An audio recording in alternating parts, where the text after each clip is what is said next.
कांद्याची पात खाऊ वाटत नाही, कांद्याची पातीची भाजी खाऊ वाटत नाही, पिठलं तर आवडतच नाही, तर मग हेच बेस्ट ऑप्शन आहे तुमच्यासाठी. आईने घेऊन आलेला आहे कांद्याच्या पातीचा झुणका तुमच्यासाठी, एकदम मस्त सुटसुटीत. काही बायका म्हणतात करायचा तो झुणका आणि होऊन बसतं पिठलं.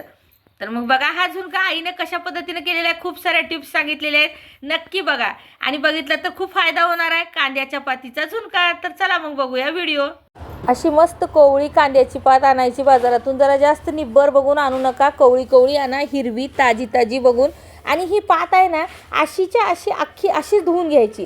का तर तुम्हाला मी तेही सांगते, जेव्हा आपण कापतो ना कांद्याची पात, त्याचे जे स्प्रिंग राहते ना, स्प्रिंग ऑनियन म्हणतो ना आपण, त्या सगळ्या पुंगळ्यांमध्ये जाऊन पाणी बसते आणि ती पाण्याची भाजी पानचट होते. त्यामुळे काय करायचं, अशीच्या अशी कांद्याची पात धुवून घ्यायची.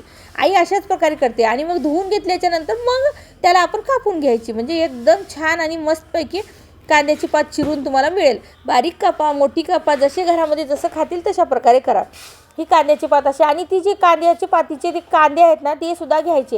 हे तर बघू शकता आईनं कशा प्रकारे त्याच्या पूर्ण काचोळ्या काढून घेतलेल्या आहेत, म्हणजे भाजी आपली एकदम छान होईल आणि मस्त खायला पण चांगली लागते. हे सगळं काढून घेतलं ना अशा प्रकारे, आणि त्याला कांद्याचे गळे म्हणतात.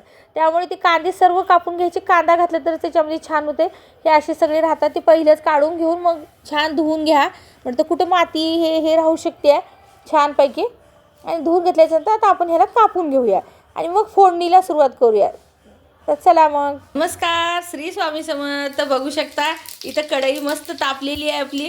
जिरा आणि राई टाकायचं आणि लसूण टाकून घ्यायचं. इतकं छान तेल तापवायचं की माझं बोलणं सुद्धा संपणार नाही, की तितक्या लवकर तुमची जिरा राई मोहरी जे पण आहे ती तडतडायला लागेल. मस्त तेल तापल्यावरच फोडणी टाकत जावा, म्हणजे कच्ची फोडणी बसणार नाही, एकदम खमंग कुरकुरीत एकदम छान. ही बघा कोथिंबीर टाकून घेतलेली आहे. आता ही जी आपली कांद्याची पात धुवून घेतलेली आहे ना मस्तपैकी, ती टाकून घ्यायची. कांद्याची पात बाजारातून आणली ना स्वच्छ धुवून घ्यायची. आमची शेतातली असल्यामुळे आम्ही त्याला निवडून स्वच्छ धुवून मग अशी घेतलेली आहे. आता ही कांद्याची पात त्याच्यामध्ये टाकून घ्यायची. भरपूरशी कांद्याची पात खा, खूप छान एकदम. आपण एरी वेळेस कांदा खातो, पण कांद्याच्या पातीचं बी खूप छान महत्त्व आहे, एकदम चांगलं. आणि ह्याचा झुणका तर इतका भारी लागतो की नाही, भाकरीसोबत चपातीसोबत कशासोबतही तुम्ही जर प्रवासालाही देणार असाल तर कांद्याच्या पातीचा झुणका काहीच होणार नाही, मस्त राहील. ह्याला छान तेलावरती परतून घ्यायचं.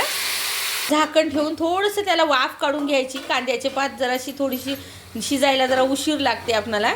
ही बघा थोडीशी छान अशी दमवून, एकदमच त्याला घाई करायची नाही, थोडंसं पेशन्स द्यायचं. पेशन्स दिल्याबरोबर आपोआप छान भाजी होते.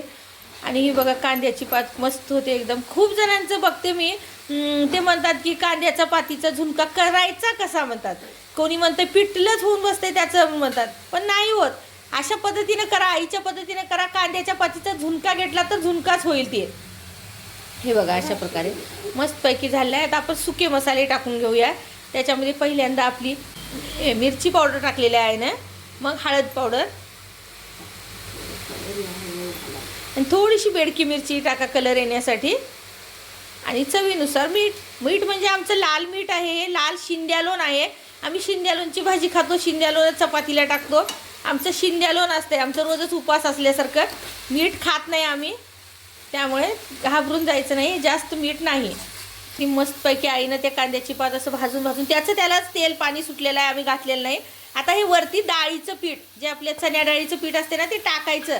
आता त्याला चमच फिरवायचं नाही, असं झाकण लावून ठेवून टाकायचं. बिलकुल त्याला चमचाच लावू नका, पीठ टाका आणि झाकण लावून ठेवून टाका. करण्याच्या मागचं कारण काय पुढे जाऊन मी सांगते. आता आपलं हे पीठ असं छान वाफून निघालेलं आहे, तुम्ही बघू शकता. मस्त ते वाफलेलं आहे. आता त्याला आपण असं मोकळं करून घ्यायचं. म्हणलं तर जे ते आपण जसंच्या तसं पीठ टाकल्याबरोबर कांद्याची पात घालून जर खालीवरी केलं ना, ते पीठ वाफत नव्हतं आणि ते कच्चं लागतं एकदम कांद्याच्या पातीमध्ये. हे असं केल्यामुळे बघू शकता तुम्ही, पिठलं झालेलं आहे का, बिलकुल पिठलं झालं नाही, काही नाही. त्या कांद्याच्या पातीच्या ज्या पाण्यामध्येच ते एकदम पीठ छान झालेलं आहे. बघू शकता एकदम कितीतरी फायदे. नाही तर मग आता तुम्ही म्हणता पिठलं होते, तर ते त्याच्यामुळेच होते, पीठ घातल्याबरोबर तुम्ही त्याला खालीवरी करता. इथंच आहे खरी ट्रिक, ही टिप्स. ही बघा अशा प्रकारे. आता हे पीठ टाकल्यानंतर आईनं बघू शकता छानपैकी मिसळून घेतलेलं आहे. किती मस्त मोकळं झालं का नाही. मग असं करायचं आणि आता थोडं वेळ त्याला छान असंच खालीवरी करायचं, झाकून ठेवायचं, म्हणजे वाफ निघते. ते जे पीठ आहे ते कच्चं लागणार नाही, दमून निघणार ते. बघू शकता आईचा झुणका एक नंबर झालेला आहे. बघू शकता तुम्ही किती सुंदर. तुम्ही सुद्धा काहीच नाही, वरी एक 5-10 मिनिट आणखी झाकण लावून ठेवायचं आणि बघा किती मस्त झालेला आहे झुणका. तुम्ही सुद्धा असा मस्त सुटसुटीत झुणका करा, खा आणि कसा झाला होता ते मला नक्की सांगा. व्हिडिओ आवडला तर लाईक करा, शेअर करा आणि सबस्क्राईबसुद्धा करा. सोबतीला पॉईंट आहे, हाईपसुद्धा नक्की करत जावा. सगळं फ्री निशुल्क आहे. धन्यवाद. श्री स्वामी समर्थ.